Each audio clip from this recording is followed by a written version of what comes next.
Hello, friend. Welcome to Meant to Move, or welcome back. Nice to have you again. This week, I am excited to bring you a friend, a guest who I've interviewed before in my previous podcast hosting role. His name is Rory Warnock. He is a breathwork coach and facilitator in Sydney here. I have had the pleasure of being able to be in some of his breathwork for performance sessions, and they're great. They're incredibly powerful and educational. And today I wanted to ask him a little bit more about his running journey.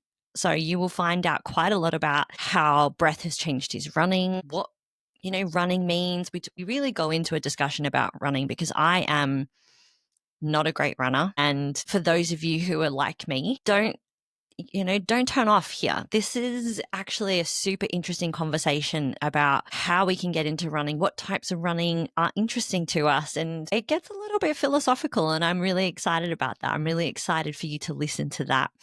But then we also use the other side of the coin, which is talking about breath work, but mostly breath work for performance. We've had a few guests on talking about breath work, and particularly recently. And so we understand the power of it transformatively, potentially in an emotional space. But how do we utilize it for performance? How do we utilize it for training? How do we utilize it in our day to day? And I think this is a really nice conversation because it just, it flows quite seamlessly from one topic to the other. And I think that you'll really enjoy it. And lots of contact information there if you need to get in touch with Rory and you want to do some breath work. Highly recommend. Let's start this today. Do you know someone who's struggling with pain or frustration when it comes to exercise? If this episode reminded you of someone, please share this episode with them. Sometimes all it takes is the right information at the right time, and it can make a significant difference. Let's spread the word and help more people find joy in movement. Hello, Rory. Welcome to Meant to Move. Nice to have you. It's good to be here. Good to see you again. Thank you. Yeah, thank you. Team, today I'm going to talk about one of the topics that is definitely not close to my heart that I find absolutely so bloody challenging, but I have so many clients who engage in it, and it is, of course, running. Rory is also a breathwork coach, so we're going to talk a little bit of both, but I wanted to start with running. And my question is a bit different, I think. When people say they're going to go out for a run, do you think that most people are talking about running or jogging? And is there a difference? What a question to start on. I've never thought about that, if I'm being brutally honest. I think most people jog. I think jog gives connotations of more of a relaxed, zone 2, steady state activity. So I think most people will go out jogging. I think diving slightly a bit deeper into that question, I think there's a difference between training and exercising. If it's are you going for a run or a jog, I think most of us go for a jog, and I think that's the way it probably should be. I don't think we need to take it too seriously. In the running world, two things I feel have happened quite a lot recently. Run clubs have become very popular, which is cool. For some people, I'd rather not go to that, but anyway. And then I think some people have made running look quite intimidating. I follow certain Instagram pages, Instagram accounts, individuals who have made it this like inaccessible, unattainable, almost arrogant look, feel, tone of voice. Where it's like, at the end of the day, running or jogging is meant to be fun. We're meant to enjoy it. It's meant to be good for us. Get outside and just move the body. I think that's a great way to answer that, because I have this battle, obviously, with clients who we train. And I think that making that distinction between jogging and running and exercising and training is quite useful when we're talking about like something, that will classify as an umbrella term like running. Because I think that, for myself, that's where almost the intimidation starts straight away, right? Someone was like, I'm just going out for a run, and automatically people are like, I can't run, right? And they get that automatic kind of like put the brakes on kind of thing. And I want to talk about and explore a little bit about your journey with running and kind of what it's done. But for most people, I think you said like zone 2, jog. Can you explain a little bit more about kind of what that looks and feels like? Yeah, it shouldn't be hard. It shouldn't be challenging. It should be conversational. So everyone's conversational pace is different. Hmm. It should be relaxed, maybe a little bit intentional. You still want to be moving the body at a decent pace to get the heart rate to kind of 130 to 150 beats per minute. Nothing too hectic or intense. But that shouldn't feel intimidating. And I'll eat my words here because I'm going to go for a run after this or jog. And to be brutally honest, I cannot be arsed. I cannot be bothered. I just had one of those days. One of yesterday was a bit stressful. So I just, I don't want to do it, but I know I'll feel happier for doing it. And I will be Hmm. proud of myself for doing it as well. So yeah, it shouldn't be intimidating. It should be relaxed. It should be, um, um, conversational pace, and if it helps to find a friend or a pal who is at a similar pace, ability to you, do that as well. Often for my longer runs, if I'm not in the right headspace, and I can't be bothered doing it, I'll just shoot off loads of messages to all my pals, say, "Hey, right, who wants to come for a run with me? Because I'm just not in the right headspace. I don't want to do Mm, this." But knowing that I'm doing it with someone else and just having a chat and having a yarn can be really fun. And it's a good time to catch up. If you go for mm. a 40-minute jog or a 30-minute jog, you're one on one with a friend as opposed to sitting in the pub and smashing a few beers. You can do that after. Great recovery. I don't actually mean that, friends. No, neither do I. I do not recommend that. Do good recovery. Finish your run, do your breath work, get your protein in, have a good sleep. Goodness. I like this tangent. I like where we're going with this. So, for yourself, what you've mentioned to me before, I know a little bit about the behind the scenes of what running does for you mentally. And you just spoke about it then. You said you can't be asked, but you're going to do it anyway. What does running or jogging or exercise, like, what does that give you pre, post, and after your run? Sorry, pre, during, and post run. Yeah, got you. Yeah, I think just a quick bit of reference for the listeners here. I've done some pretty weird shit, and I've ran 250 kilometers in deserts in Chile. I've ran 200 kilometers in Kyrgyzstan in the mountains. So it's some really long races, but and I think there can often be a connotation or a perception that I want to be this nutcase, crazy individual who wants to push his mind and body to the absolute limit. I'm not really like that. Running for me is mindfulness. It's curiosity. It's exploring the world around me, but also the world internally. I learn so much about my thoughts, my feelings, my emotions when I run, and I actually release a lot of my emotions when I run. I cry a lot when I'm running or jogging. So if anyone is around the eastern suburbs and sees me crying in Rose Bay, I'm fine. Don't worry. Don't check in on me. I'm okay. I'm happy. So yeah, it's definitely and I was facetious and slightly joking earlier about the whole run club scene, which I do think is great generally. But I'm much more of that solo, introverted, independent runner. And I want to explore my emotions, my thoughts, my feelings, but also the world around me, the mountains, the deserts, the bush, everything. Mm, Yeah, it takes me to some interesting places physically, mentally, and emotionally. that's really cool. And I think for me, that's a great distinction chatting to you about this because I know that you can get into the science and we'll kind of go there in a little bit. But I often think that a lot of running coaches, like you said, really focus on, okay, you've got to be at this heart rate, you've got to do this, you've got to train like this. And basically what you've just kind of said to me there is like, this is so much bigger than just running. And I think that's such a great way to frame it, particularly for people who don't necessarily want to, run 250 Ks in the desert who just want to do it for health and longevity.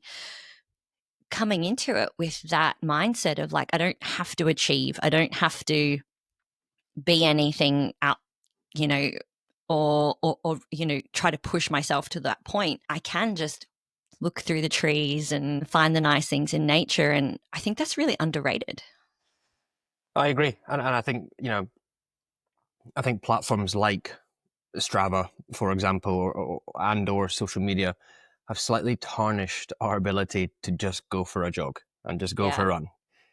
And you don't have to tell every fucking person that you went for a run. You just do it. It's and I would encourage, I've been running for, I guess, competitively and seriously for 5 years. So I guess I do know a little bit about it, but I would just encourage people to just get out, lace up your shoes and just go out. Get your body moving forward. See the sun coming through the trees, feel the wind on your body.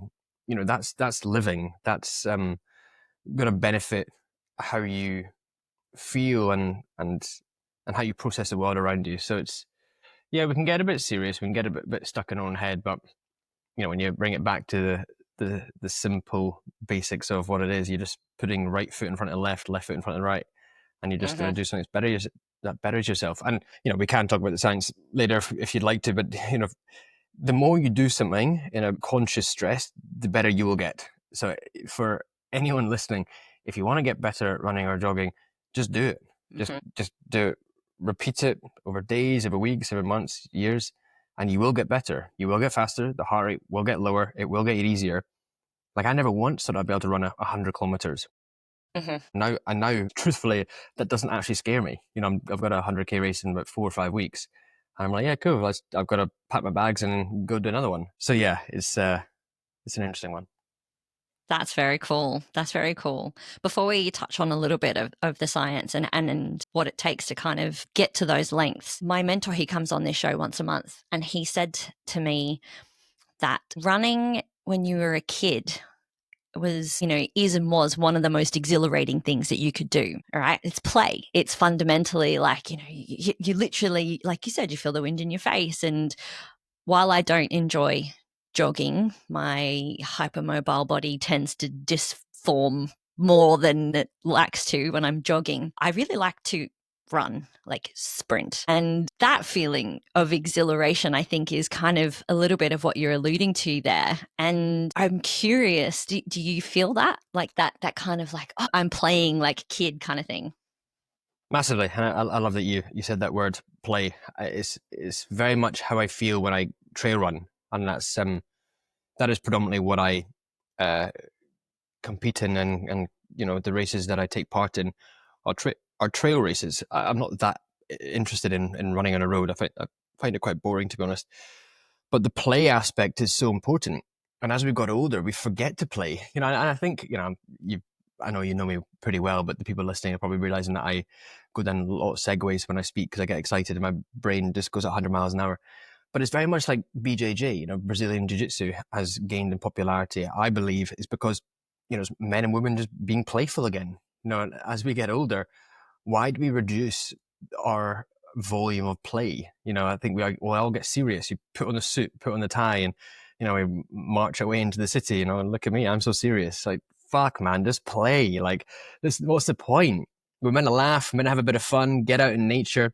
When I'm running in the mountains, you're kind of splashing your way through puddles, you're splashing your way through little rivers, then you're hiking up a hill, you're flying downhill. It just brings me back to my kind of childhood and that inner child, which we all have. You just gotta find it and bring it out.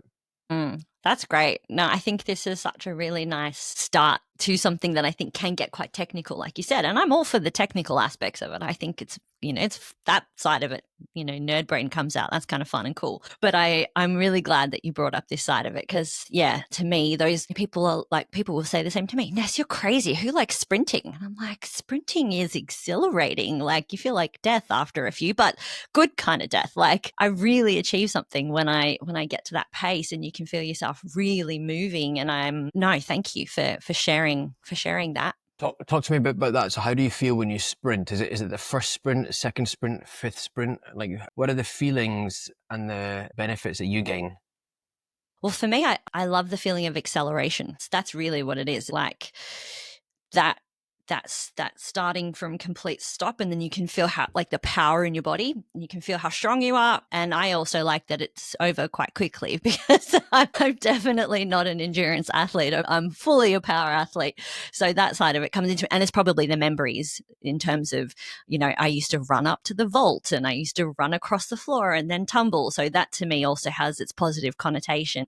But that feeling when, your lungs are in your mouth and you're really like trying to get in oxygen as much as you can because you've just repeat sprinted. I don't know. There's just something that, yeah, like you said, you're so proud of yourself when you've done something so hard. You can just really acknowledge how good your body feels outside of that. Yeah, that's weird.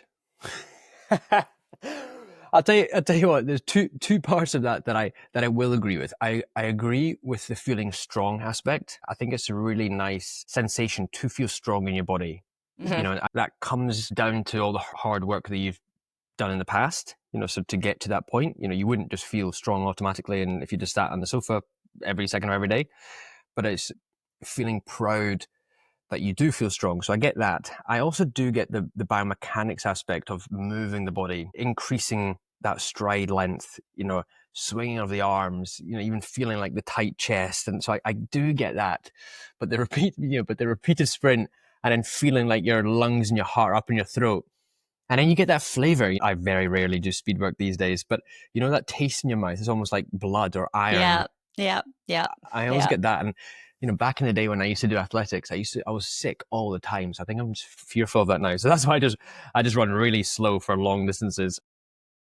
Complete opposite, but not neither are, it's just different, right? It's different feelings for different bodies, and that's also really important to acknowledge as well, I think. But I think, like you said, that running is for everybody. It's a fundamental pattern that humans are designed to be able to do. And at the end of the day, if I had to jog somewhere, I physically would be capable of doing it, right? And I think that for me is my distinction of whether I am feeling fit and strong enough in my body. Is if I get challenged by some of my techno gym competitive colleagues, you know who I'm talking about, to go on the treadmill and have a bit of a run, I can actually do it. And I think it's time that we kind of talk a little bit about like the benefits of, when we start to talk about, training for maybe a marathon or a trail run, if people are interested, maybe we can make that distinction. But like, how do we start to think about this? Maybe not even physically, because I think the information's out there, but how do we think about this mentally? How do we prepare?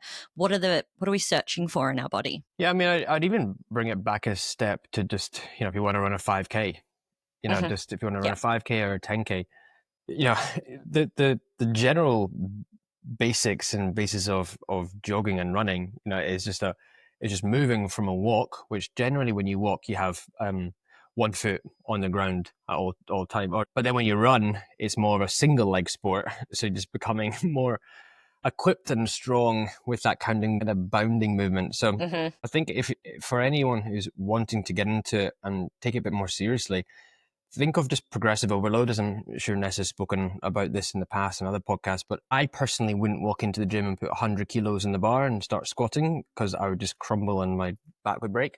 Generally, over time, increase the stress that you put upon the body. So if I was a complete beginner and wanted to run 5K, I would go out today and run 20 minutes. Then the next day, maybe I'd rest for a day, and then I'd run out. It's Tuesday today, so I'd rest Wednesday. On Thursday, maybe do 25 minutes and just slowly increase it like that. And as I mentioned before, and as I'm sure Ness has too in the past, where the more that you do something, the better you get at that thing. Mm-hmm. Like any skill, it becomes conscious thought to automatic process. Mm-hmm. So just be patient, give it time, put the work in, put the effort in. Don't look at Strava. If you're running at like a 7 minute per kilometer or 6:30 per kilometer, who gives a fuck? Just do what you have Mm-hmm. to do to go Yep. from A to B. It doesn't have to be a competition. You touched on something here that I'm really passionate about, actually. I think that when I see a lot of running programs, Couch to 5K or etc., I think that the progression is often too fast, and people think that they should be progressing faster than they do. What's your thoughts on that? Yeah, I completely agree. As soon as you said that, I was nodding. Yeah, I feel often in these automatic, less bespoke, unique programs, the stress and the stimulus increases too quickly. Mm-hmm. Mm-hmm. But then, I think with running and anything that you put your body under a bit of stress, you've just got to have time in the game. You just got to do it for days, for weeks, for months, for years. And eventually the body builds that tolerance. I would never just go out and try and run a marathon, in the first like 2 months of running, because my body would break down. I haven't had the time and the legs to have built strong, robust tendons, ligaments, joints, bones, muscles, all the connective tissue around that stuff as well. So being patient, I think, is a key attribute as well. And if you're not patient, you'll just get injured and then you won't enjoy it. So just take your time.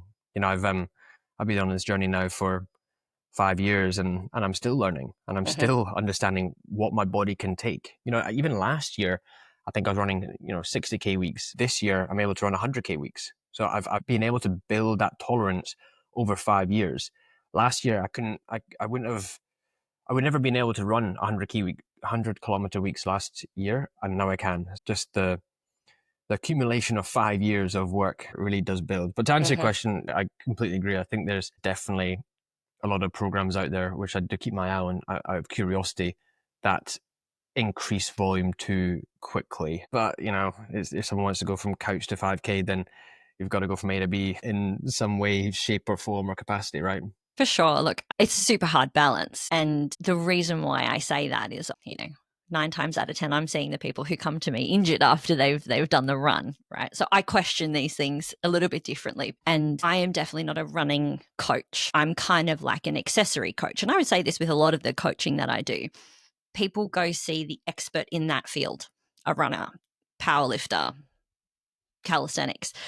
And I kind of dabble in just human bodies, right? And so when I see that the other side of it, I kind of go, that program's be interesting. Let's have a look. And I start to dive into these programs. And I think when you start to get a little bit into running, it's quite addictive. You get those endorphins, you feel pretty good. And I feel like a lot of people are really resistant to the concept of run walking in a race or in a training program or in something. They feel like if they're not running the entire time, that it's not worth doing, that they're not achieving something if they're doing a run walk. And I'm curious, have you ever employed any kind of run walk strategies? Like, what's your take on that? All the time. When I compete in these long distance races, all the time. You're laughing if you think you can just run for 14 hours straight. I mean, the pros can, but I'm definitely not a pro. Yeah, the last race I took part in was 100 kilometers in the Blue Mountains. Any elevation, so any hill, I was just hiking. I was walking, I was using poles. If the poles got annoying, then I put them into the wee pole bag. I don't know what it's called. It's called a quiver, I think it is. But I just felt Mm. like Legolas every time I brought it out. And then I put my hands on my knees and just kind of marched up the hill. And then during the day, when it got quite hot, I was struggling to run. Stomach was a bit funny as well, so I was just doing about 100-meter jog, then about a 50-meter walk. 100-meter jog, 50-meter walk. So even people who are more who've been running for a while still will do a walk, jog, and or run. Mm-hmm. So don't be afraid to do that at all. It's yeah, it doesn't make you any less of a person for doing that, for implementing that. But even sorry, let's just quickly jump in here where, we mentioned at the beginning, you know, I think a lot of people when they get into running think that they got to just go 100% and they got to go all guns blazing. And that was something that really stuck out to me when I started working with a running coach back in 2020 was just how often, what am I trying to say here? 80 to 90% of my runs are just super easy. In and out through my nose. I've got some like chilled music in. I was listening to The Killers yesterday. It's just pretty, nothing R&B, nothing house music. It's just pretty steady state stuff. But that was something that I really took away from working with a great running coach is just how much of the training plan, the block is just steady state stuff. So don't think that, you have to be pouring with sweat and panting out your mouth every run because it's just the polar opposite. I'm so glad that you brought that up. Like, so glad, because that's where I think that those injuries start to creep in, and it doesn't creep in straight after the session. It creeps in 4, 5, 6, 10 times after you've done those sessions. After you've done those, like, oh, I'm just really going to push it. I really want to get a PB on this Strava run that I've seen everybody else do, and I'm going to feel really accomplished when I get this PB. And not to say that don't achieve ever.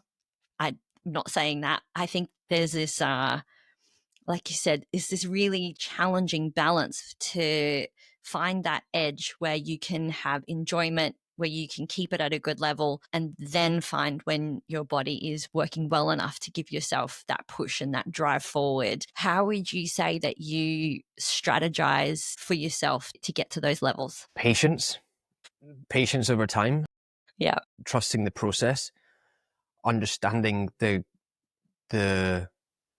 outcome that I'm looking to achieve. For example, I've got a marathon coming up. I'm not going to just get in the treadmill today or tomorrow and start running at marathon pace. I know that there's things, for no better words, there are things that have to happen before I can do that. I've got to build it up. I've got to be patient. I've got to still continue focusing on that zone 2, building that base, have a nice, strong, solid base, strong muscles, doing all the accessory work as well, the single leg work, everything else that comes with it as well. It's definitely not a sprint. It's a marathon. Take your time. Yes. Yes, for sure.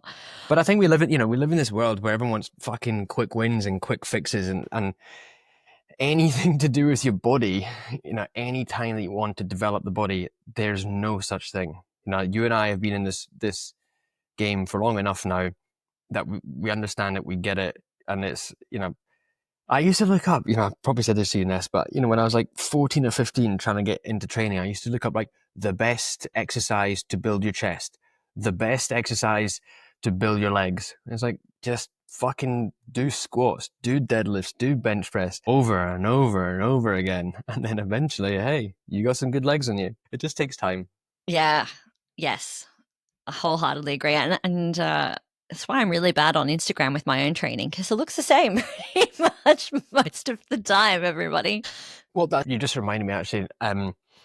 You mentioned running programs earlier, and we were talking about how they progress the stress and stimulus too quickly, and I think it's become slightly dangerous where a lot of individuals are trusting said person on social media because they've done said things, but that person may not be qualified enough or experienced enough or smart enough to actually be selling that program. The world of influencers these days who have a following and then want to capitalize from a commercial perspective, it's just dangerous. Mm.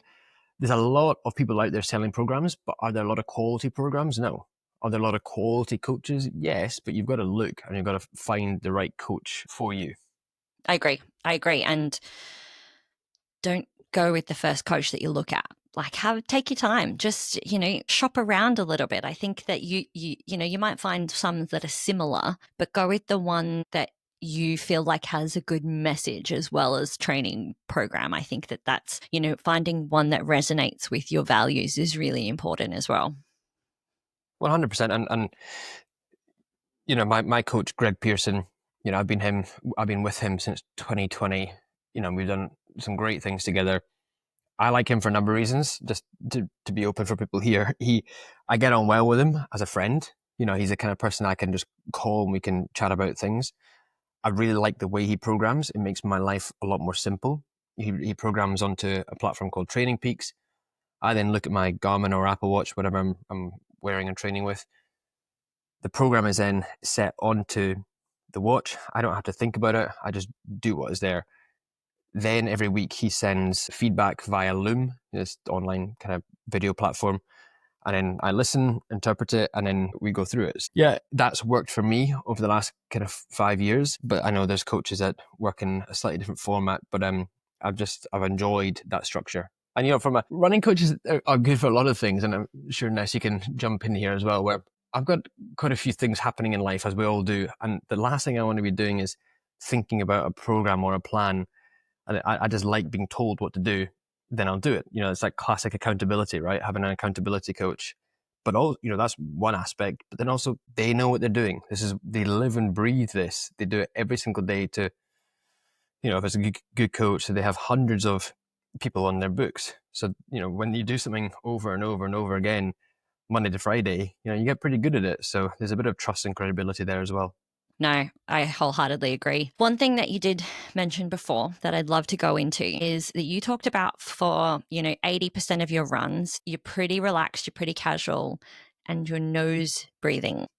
You picked that bit up, didn't you? Always, always, mate. Let's talk about nose breathing and running. Let's do it. Do you think, like, where do you think most people, if they're going out for a jog, are they even realizing how they're breathing? No, no, and I don't blame them. I never thought there was a difference between nasal breathing and mouth breathing until 2027. It's 2027. We're not even in In the 2027. future, you've come back from the future. Hey, God, that's what happens when I try and sound smart. I just make mistakes. I never knew the difference between nasal breathing and mouth breathing until 2017 when I first got into breathwork, conscious breathing for mental health, physical health, well-being, performance. I thought breathing was breathing. We breathe in, we breathe out, and it does its thing. I then started looking at the science, the literature, the information out there, and realizing there was actually ways to breathe day to day, 24/7 during wakefulness and sleep, but also how we're breathing whilst running is incredibly important. So, for example, if you are mouth breathing whilst running, there's a great paper, a great study came out showing that the participants lost 42% moisture compared to nasal breathing, i.e., if you use your nose to breathe compared to your mouth, you'll stay hydrated for longer. And hydration, as I'm sure we all know, is very important for survival, but also performance. That was one example. Another example is when you breathe in through your nose, you slow the breath down. And we know that less breaths per minute will actually increase oxygen delivery. So less is more. It's called the Bohr effect. What else is the nose? The nose also picks up a gas called nitric oxide. So as you breathe in, you breathe NO into the lungs. NO helps as a vasodilator, so opening up the blood vessels as opposed to vasoconstriction. When you have more dilated blood vessels, that helps distribute oxygen around the body so it's more readily available to the working tissues, the working cells. So there were two, three, four, I can't even remember how many I said there, but there were a few examples of the benefits of nasal breathing compared to mouth breathing when running, when performing. So important. And I think I'd mentioned this to you in the past, is I had a tiny little chapter in one of my textbooks about the Bohr effect back when I was doing my exercise science degree. And then it kind of never got mentioned ever again. And only until recently, we've started to see so many professionals and literature talk about the benefit of it. But I even think from a mindfulness capacity, and if we've been talking about achievement and things like that. I live on the Bay Run, so it's a nice 7.5K-ish trail. Lots of people run it. And me being the movement nerd that I am, I just walk along it and just watch people run. Of course, I know. Anyway, I won't go into it. I'm just curious. I'm always fascinated. And the best runners that I see, they just have an ease about them. They don't even look like they're trying, and they're often going faster than everybody else. They have this posture where their head is just like directly over their body, and everything kind of goes in sequence. Now, I think, in my personal opinion, in the experience that I've done and just starting to coach my runners with breath is the single most transformational thing for someone's posture when they run. What do you think about that? Yeah, 100%. There's a number of segues you could go down, but number one is functional breathing has a direct correlation to functional movement. So if you're breathing in a functional, optimal pattern through your nose, lighter, slower, deeper, utilizing the diaphragm, creating that intra-abdominal pressure, that spinal stability, you'll be able to move more efficiently and more effectively as well. It also reduces your risk of injury. So there's a lot of benefits there. You're so right though, and I'm a bit perverted by the way that I watch people run as well. It gets a bit, and breathe, to be honest. It gets a bit strange when you're in Centennial Park and watching how someone's running and breathing. But you do see the people that are breathing through the nose will look the most relaxed. The people that breathe through the mouth look the most stressed. And Yeah. it actually makes sense. Nasal breathing will help lower the heart rate. Mouth breathing will actually increase the heart rate. A lot of benefits to the nose and a lot of detrimental effects to mouth. Yeah. No, that's it's fascinating because you talked about how it kind of induces a bit of stress, and you obviously you kind of mentioned that you started breathwork from a mental health perspective. And it's interesting, you started breathwork and then you got into running, and obviously the running is has gotten to the mental health. A lot of people do it the other way around, I think. Not to say either's bad or good or whatever, but that's quite fascinating that you figured out that if you control your breath, if you understand your breath, you can control your stress. Can you give us a little bit more insight into that? And then how would you apply that to running? Yeah, I guess just understanding the fundamentals, the basics of breathing and what happens when we breathe. Because the way that you breathe during wakefulness and sleep will have a direct correlation to the way that you breathe during exercising and training. So if I were to breathe 24/7 like this, in and out through my mouth, what do you think is going to happen when I run? The exact same, just in and out through the mouth, but a little bit faster. And that's Mm-hmm. going to increase that nervous system stress. That's going to increase my heart rate, which we don't want. If I'm ever, I don't train people to run, but I teach and train a lot of people through breathwork and breathing. And I always recommend starting off with the foundations and basics of breathing, understanding how to breathe optimally at rest, and then implementing that into running. I Mm. wouldn't, I'm sure we might talk about this at some point, but mouth taping when you sleep, for example, when I recommend people mouth tape when they sleep, I recommend that they pop it on whilst watching TV in the evening, just to, I'm sure we've spoken about this as well in the past, just to get a bit more comfortable with that new feeling, that new sensation, as opposed to, right, I'm going to bed, chuck the mouth tape on, let's get the fuck to sleep. And your body's like, whoa, what is going on here? Like, this is new, this is different, this is strange, this is weird. So just understanding what kind of tools, tips, techniques that you can use to help the feeling, help the sensation. So, for example, bringing it back to running, I wouldn't recommend someone suddenly starts trying to nasal breathe whilst running, because it's going to be a bit hard, but challenging. More so focusing on every day, when they're walking to the bus, when they're cooking, when they're sitting behind the desk, when they are whatever it may be, being mindful and being aware of how they're breathing, then implementing that to running. And again, if you're easy running 6 minutes per kilometer normally in and out through your mouth, as soon as you start implementing nasal breathing, it may be 6:30. You might have to go back a step to then have two steps forward. And that's exactly what I had to do. Back in 2019, 2020, when I started it, I slowed the pace right down, and I was like, well, the science is there. I'm going to trust the process. I'll see what happens here. I trusted the process, and I managed to. I can run it, like a 4:30 pace now, all nasal breathing, which I could never have done, a couple of years ago. So it's trusting the process. For people who aren't sciencey, that's very fast. It's very fast and nasal breathing. For context, could you give us a quick breakdown of maybe like a 5 zone model of different breaths that we might take? And just what I found really interesting when you started doing the breaths is that if you're watching this on video, or if you're not, watch the clip, I'll make one. You can actually physically see the shoulders start to lift when you breathe through your mouth. And then so many runners have neck pain, so many runners have back pain. And we start to wonder why this is the case. And you can really see how much more effort it actually takes to take a breath like that, right? So how can we, if I'm, just trying to figure out how to breathe well, how do I breathe in 5 zones?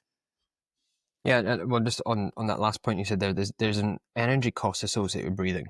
So if you're to breathe fast through the mouth, which is more upper chest, shoulders, you're using more oxygen, and it's going to those muscles as opposed to the muscles that you need to run, i.e. your legs.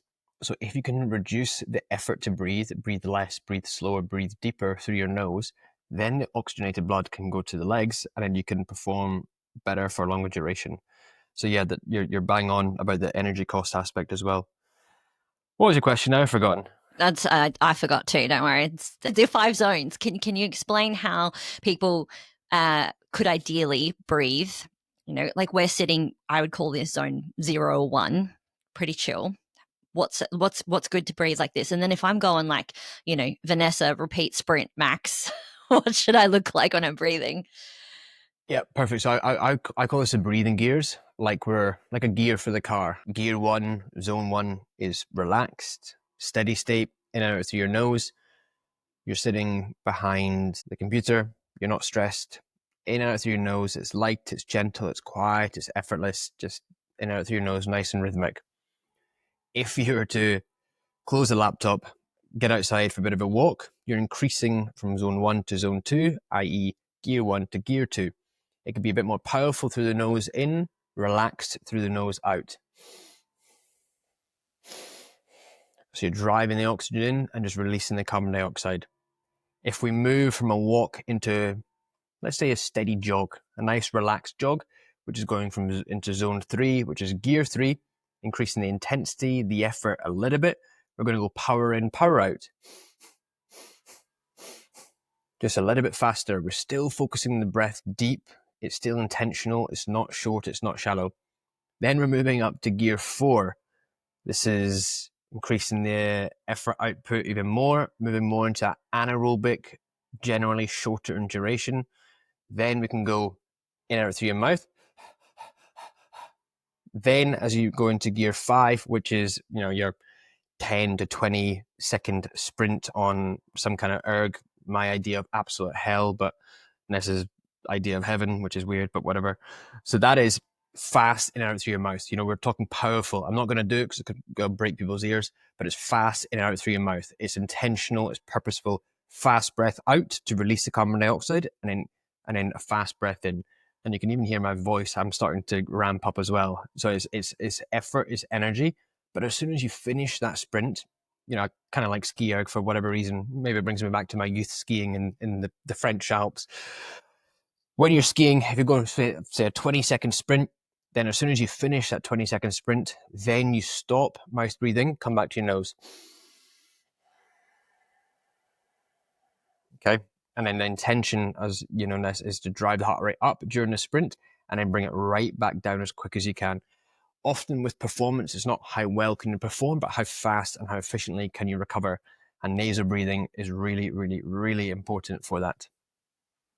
Excellent. Thank you. That was a great kind of, I think that's a great way to kind of leave people understanding of where to practice. Personally, I find gear three nasal super challenging. That's where I think that I have the most room for improvement, and probably a lot of people, I would say, because you're just breaking that cusp of anaerobic, your body's, pushing that threshold and then that intensity. And that's the zone, I think, for runners, joggers, whatever you want to call yourself. I think that that's the money right there. What do you think?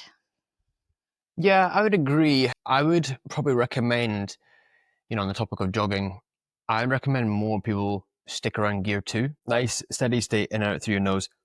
If you really are looking for adaptation and if you are training as opposed to exercising and you're pushing for goals, marathons, whatever it may be, I would say gear three is definitely that zone to play around with.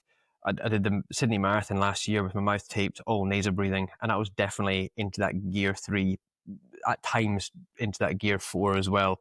Obviously not mouth breathing because my mouth is taped, but it was fast. It was fast. So yeah, I would say gear three definitely if you're looking to perform and looking for that adaptation. Gear two if you just a jog. I think, though, your best adaptation comes from gear two, which would help that gear three, I'm assuming. So that time that you spend, that patience in working in that gear two would help that gear three, right? Completely. Yeah, Cool. I would definitely agree. Excellent. Last question. I call myself a movement therapist, and I think that there's a lot of things that people can do for therapy that helps their life, movement or otherwise. Obviously, we know that you love to run, but is there anything else that you would do or that you've recommended that's movement therapy that's associated with this that is really helpful for you? A lot of things, to be honest. I'm trying to sieve it Great. down to kind of one or two. Something that you and I have connected on in the past is music. So Mm. I don't know if that answered the question, but I get a lot from music and sound, and it's something I've become more interested in over the years because of my curious mind. I knew I liked certain songs and certain sounds, but I didn't know why I liked them. And now, as I'm getting a bit older, I'm looking into why. So the various hertz of sound, the various speeds of tracks, the BPM that tracks are made at. So you know, maybe not movement per se, but movement of sound waves. So the sound waves from the speaker into my ears. And one of my favorite things to do, right on cue, my dog walks into the room. One of my favorite things to do is just to, in an evening, if I've had a busy day or just feeling a little bit overwhelmed, it's just to dim the lights, put some candles on, play some relaxing music, and just cuddle my dog. Mm. And that for me is so rejuvenating, and I get a lot of energy from that. A lot of my work, as I know yours, is very extroverted, and a lot of our life is very extroverted. So for me to kind of gain that energy back, sometimes I just gotta be on my own, play some beautiful music, and cuddle my dog. That sounds like a great life lesson. We can hear the dog. I'm happy for it. Let the dog He's come into scratching play. around. Go ahead, puppy. Now, I will say this, I'm a big advocate for like music, sound healing, all of that. My close friend Emma, she's actually going to do an episode about music and how it affects us physically, mentally, all of that kind of stuff. So I wholeheartedly resonate with that, and that's why so many people exercise to music. Like, honestly, it's so linked. It's very cool. No, thank you for sharing that. That is where I'm going to leave you today. If people need to get in contact with you, we've got that all in the show notes. Is there any last thing that you would like to say? No, I've really enjoyed this. Thank you for the chat. Like you're always, it's always a pleasure, and yeah, you ask great questions. So I've appreciated this, and I hope people will gain something from it. And don't be afraid if you're new to running, jogging, get out, lace up the shoes. You'll always feel better for doing it. You'll be proud of yourself. I know after this chit chat with you, I'm going to go lace my shoes up, and I'll be proud of myself for doing it as well. So, now I've enjoyed this. Thank you, and I look forward to catching up with you soon. Yeah, thanks. I'll see you soon. Bye.